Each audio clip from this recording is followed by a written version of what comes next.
Bismillahirrahmanirrahim. Assalamualaikum warahmatullahi wabarakatuh. Innal hamdalillah nahmaduhu wa nasta'inuhu wa nastaghfiruh wa na'udzubillahi min syururi anfusina wa min sayyiati a'malina may yahdihillahu fala mudhillalah wa may yudlilhu fala hadiyalah. Asyhadu an la ilaha illallah wa asyhadu anna Muhammadar Rasulullah alladzi la nabiyya ba'dah. Sebelumnya, perkenalkan nama saya Feni Rufaida Solihah dengan NIM 1212030044 dari kelas Pendidikan Bahasa Arab semester 2B. Di sini saya akan mengulas kembali atau mereview materi dari mata kuliah Sejarah Peradaban Islam dengan tema masa Khalifah Utsman bin Affan. Nasab Utsman adalah Utsman bin Affan bin Abu Syam bin Umayyah bin Abdu Syam bin Abdu Manaf. Ia berasal dari kabilah Quraisy, dari keluarga besar Bani Umayyah. Garis nasabnya bertemu dengan Nabi SAW pada jalur Abdu Manaf. Beliau lahir pada tahun kelima sesudah tahun gajah, yaitu pada tahun 573 Masehi di Mekah. Ayahnya bernama Affan bin Abi As, ibunya bernama Arwa binti Hurais. Beliau adalah 10 dari sahabat yang diberitakan masuk surga. Selain itu, beliau merupakan Khulafaur Rasyidin ketiga dan salah seorang pemimpin yang mendapat petunjuk yang mana kita diperintahkan untuk mengikuti jejak mereka. Utsman bin Affan dijuluki dengan Zunnurain, yang artinya pemilik dua cahaya. Kenapa? Karena Utsman bin Affan menikahi Ruqayyah dan Ummu Kulsum. Yang keduanya itu merupakan putri dari Nabi SAW. Sejak kecil, Utsman telah masyhur dengan budi pekertinya yang utama dan perbuatan-perbuatannya yang terpuji. Ia masuk agama Islam dengan ajakan dari Abu Bakar. Setiap peperangan, Utsman bin Affan selalu hadir bersama Rasulullah SAW, kecuali dalam perang Badar.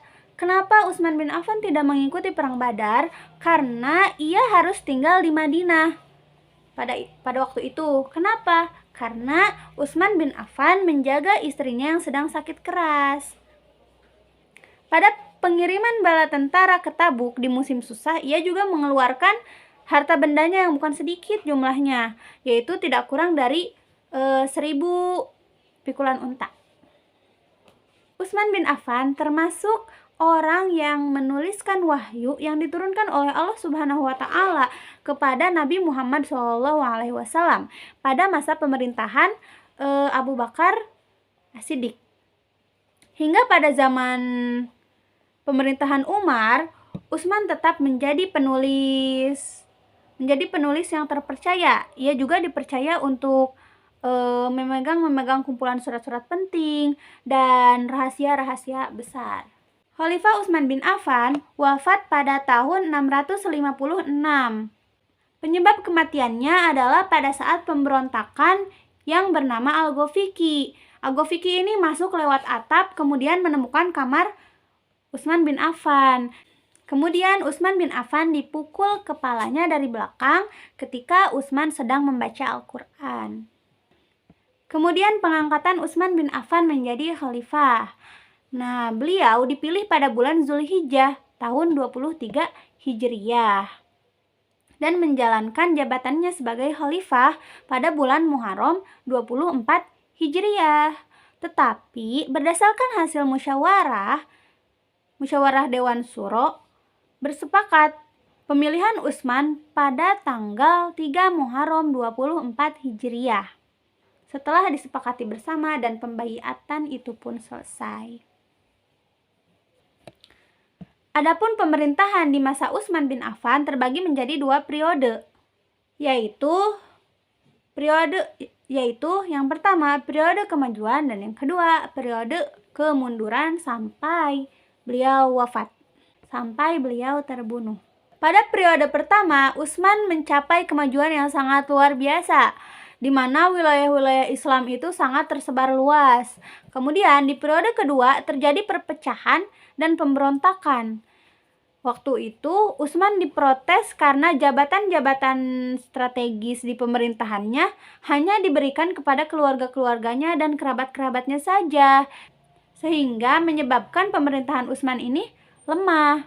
Kemudian pada tahun 35 Hijriah atau 655 Masehi, sekitar 1.500 orang datang ke Madinah untuk memprotes kebijakan Utsman. Karena tidak ditanggapi, maka berubahlah dari protes berubah menjadi pemberontakan. Kemudian beberapa prestasi yang diraih oleh Utsman bin Affan selama menjabat menjadi khalifah. 1. Menaklukkan daerah Arjan dan Persia. Kemudian, kedua, menaklukkan Khurasan dan Nasabur di Iran. Kemudian, setiap hari Jumat beliau akan memerdekakan seorang budak. Kemudian, yang keempat, beliau meresmikan Mushaf Utsmani, yaitu kitab suci Al-Quran yang digunakan oleh seluruh umat muslim di dunia. Kemudian yang kelima, mengangkat Amr bin As sebagai gubernur. Kemudian tipe-tipe kepemimpinan pada masa Utsman bin Affan. Ada apa aja sih? Ada pola demokratis, kemudian ada pola kendali bebas, kemudian pola kemaslahatan umat, dan yang terakhir pola pseudo-demokratik. Berikut merupakan perbuatan mulia dari sosok Utsman bin Affan yang dapat kita teladani, yang dapat kita jadikan panutan, yaitu kedermawanannya, keberaniannya, kesederhanaannya, lemah lembutnya, serta Utsman bin Affan ini pemalu. Kemudian Utsman bin Affan ini merasa sungkan kalau sampai tidak menolong kaumnya yang kesulitan. Jadi Utsman bin Affan ini tuh orangnya penolong.